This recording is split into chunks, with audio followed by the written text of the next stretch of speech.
Ciao a tutti, benvenuti di nuovo qui, sono ancora con Diego che l'altra volta ci ha raccontato un po' che cosa sono gli attacchi di panico, da cosa sono scaturiti e perché sono così comuni ultimamente.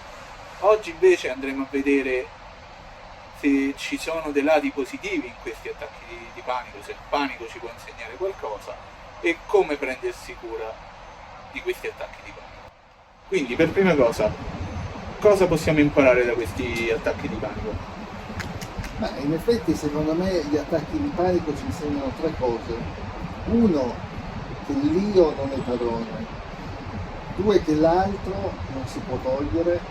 E tre, che la vita non finisce. Come ho detto la volta scorsa, il panico origina da una fantasia di padronanza. Potremmo dire che il panico origina quando il soggetto è solo, con tutte le sue certezze nella testa, quando si arrovella, quando si avvolge, si avvita sulle sue fantasie, sui propri deliri.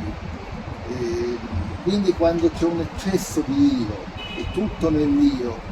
E forse appunto non è un caso che gli attacchi di panico siano in ascesa nelle società moderne, no? E soprattutto quelle più individualiste come le società occidentali. E gli attacchi di panico insieme agli altri sintomi tipici di un io anche forte, quindi l'anoressia o il narcisismo, che sono quelle questioni che puntano molto sull'immagine di sé, la performance, la forza di volontà. Ad esempio il panico spesso si manifesta anche in casi di anoressia, che è qualcos'altro che origina dalla necessità di performare sempre, di non mollare mai, di tenere sempre duro. C'è l'imperativo di una riuscita.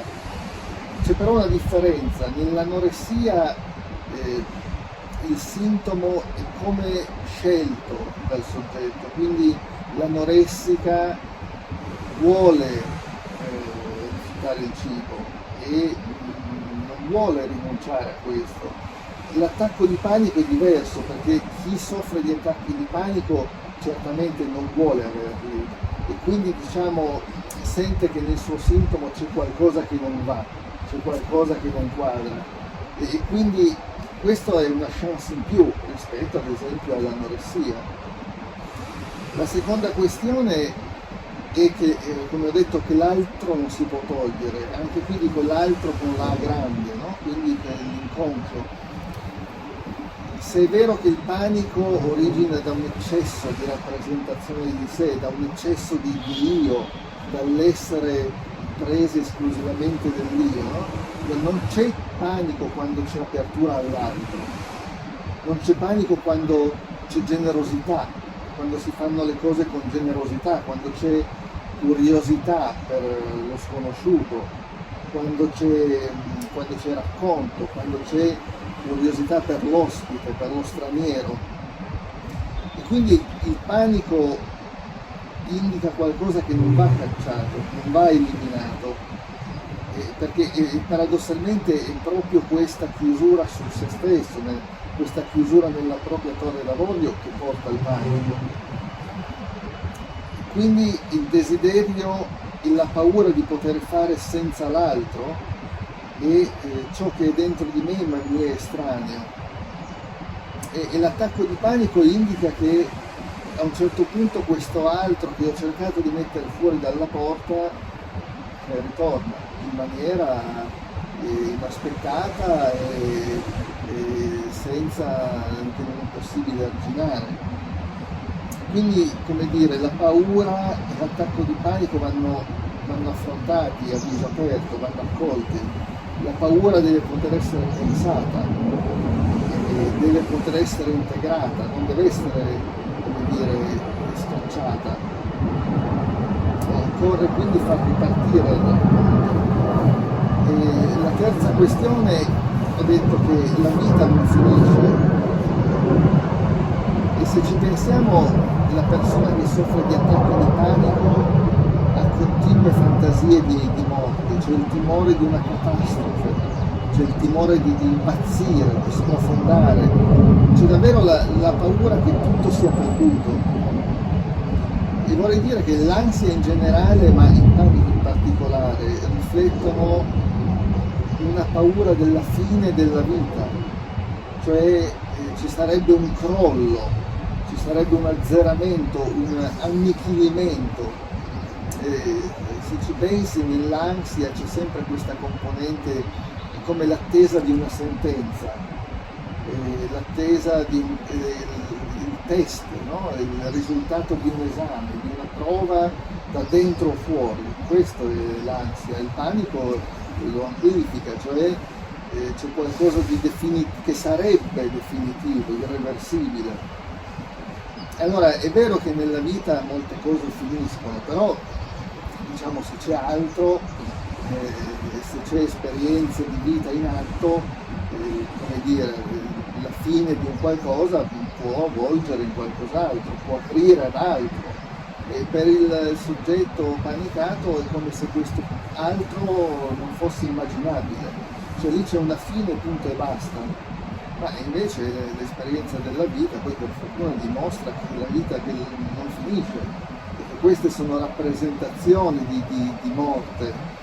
In realtà poi, come dire, occorre riattivare il sogno, il racconto, e quindi far prendere alla vita una strada diversa, far andare oltre. Ecco, per questo l'esperienza del panico ci mostra che in realtà è possibile. Quindi può essere considerata quasi una molla, andare avanti, andare Se è accolto nel modo giusto, sì. È importante cogliere che queste sono fantasie, che non bisogna soccombere a queste fantasie. Perfetto. E invece riguardo a come prendersi cura di questi attacchi di panico, cosa consiglieresti te? Sì, intanto voglio dire, il panico non esprime un deficit, non è una malattia. Il panico, gli attacchi di panico non sono una malattia e quindi non è curabile, paradossalmente, ma fortunatamente. Il momento del panico rende manifesto una tensione che c'era già. Quindi il problema non sono tanto gli attacchi di panico, ma le rappresentazioni di sé e del mondo che la persona ha. Quindi il panico è sicuramente, poi come ogni sintomo, no? Può essere l'opportunità per riconsiderare la propria vita, gli obiettivi che ci siamo posti o che ci siamo imposti e che quindi sembrano qualcosa a cui non ci si può sottrarre. Quindi può essere l'opportunità per virare verso qualcosa che ci interessa, e sicuramente anche quella che viene colta come una debolezza può invece diventare una possibilità. Io penso che se negli attacchi di panico, nel panico, ci sia qualcosa di prezioso, perché poi sai, la paura e il desiderio sono i due lati della stessa medaglia, quindi se fa paura qualcosa, probabilmente lì c'è qualcosa di importante per il soggetto. Se ci pensi, anche ansia ed eccitazione sono i due lati della stessa medaglia, quindi non è da scartare o da sopprimere. Il soggetto panicato immagina la disfatta, la catastrofe, la fine, tutto va a zero, è buono, finita. Però, come dire, se c'è questa paura è perché per contrasto possiamo intendere che c'è anche un desiderio di riuscita, quindi forse anche la paura di riuscita, ma è come dire la paura di una caduta così deflagrante, così terribile, anche perché c'è un desiderio inconscio probabilmente di un'ascesa, e quindi è lì che è da cogliere come un'opportunità. E per esempio avresti qualche consiglio per evitare di cadere in questa trappola degli attacchi di panico? Sì, diciamo che poi io non sono tanto incline ai consigli, nel senso che non credo ci siano consigli universali, però sicuramente anche sulla scorta di quanto abbiamo detto fino adesso, io direi che è importante non concentrarsi, non focalizzarsi su di sé, su questa immagine di sé, questo io che è centrale, che conduce alla paura di non essere abbastanza. Quindi bisogna in qualche modo non pensare a cosa possono vedere gli altri, a fare la bella o la brutta figura, bisogna davvero dimenticarsi di sé, bisogna davvero non pensare a sé, agli altri, e soprattutto direi che è importante non focalizzarsi su quello che si suppone di non avere, perché l'ansia, il panico deriva da questo qualcosa anche che il soggetto sempre sente di non avere, c'è sempre qualcosa che manca, che non basta mai. Però se vuoi questo è anche un insegnamento del panico, ma è un dato di realtà, cioè non siamo completi, non siamo in grado di fare tutto, no? Non abbiamo tutto, non sappiamo tutto, ma neanche di noi stessi. E se è vero che abbiamo un inconscio, qualcosa sfugge sempre, quindi c'è questa idea della completezza che è davvero da mettere da parte, da accantonare. Diciamo che in questo tempo che ci mette di fronte improvvisamente a questa infinita possibilità di fare cose, possiamo fare tutto, anzi dobbiamo fare tutto, e questo non avere più dei confini, sai, è qualcosa che fa paura, perché diventa quasi un'imposizione a dover far tutto, è spaventoso. Invece bisogna anche far tesoro delle proprie mancanze, cioè la mancanza è anche qualcosa che ci può descrivere, che ci può caratterizzare, che ci ancora e che ci dà una direzione. Poi in seconda battuta, sempre collegata a questo, l'importante, come dire, è spostare l'attenzione su altro. E purtroppo il soggetto panicato è qualcuno che ha in mente solo se stesso, la propria performance, no? E quindi il panico irrompe quando si è presi dalla propria immagine o dall'altro, ma non da quello che si sta facendo. Ad esempio, alcuni consigliano le tecniche di meditazione, possono funzionare, ma nella misura in cui distraggono da questi pensieri, no? Dicono concentrati sul tuo respiro, non pensare a niente, e quindi c'è un'attenzione al corpo, al rallentare, anche al respirare, e questo distrae da tutte queste fantasie. Come in definitiva anche l'accompagnatore, uno che soffre gli attacchi di panico non esce più se è da solo. E avere un accompagnatore aiuta perché fa sentire supportati, ma anche perché distrae, no? Non ti lascia solo con te stesso, precisamente, non ti lascia in balia delle tue fantasie, quindi sicuramente bisogna in qualche modo, lo so che è difficile, però cercare di abbandonare le proprie fantasie su di sé e parlare d'altro. E per esempio quando un paziente si presenta da te e ti dice ho gli attacchi di panico, te come affronti la situazione? Sì, non è mai facile perché chiaramente chi ha avuto degli attacchi di panico è in genere molto spaventato e si presenta con l'urgenza di risolvere, no? Non è qualcuno che vuole venire lì per capire o per iniziare un percorso a lungo termine. C'è sempre un senso di urgenza, mi è capitato questa cosa, mi sono sentito malissimo, cosa devo fare? C'è l'urgenza di risolvere il sintomo, quindi però, come dire, io quando ricevo una persona con attacchi di panico, intanto cerco di aiutare anche un attimo inquadrare questi attacchi di panico che per il soggetto sembrano inspiegabili, casuali, assolutamente senza senso. Ad esempio mi faccio raccontare in che momenti sono accaduti, in che periodo della vita, in che situazioni, in che contesto, al lavoro, nel privato, per strada, in casa.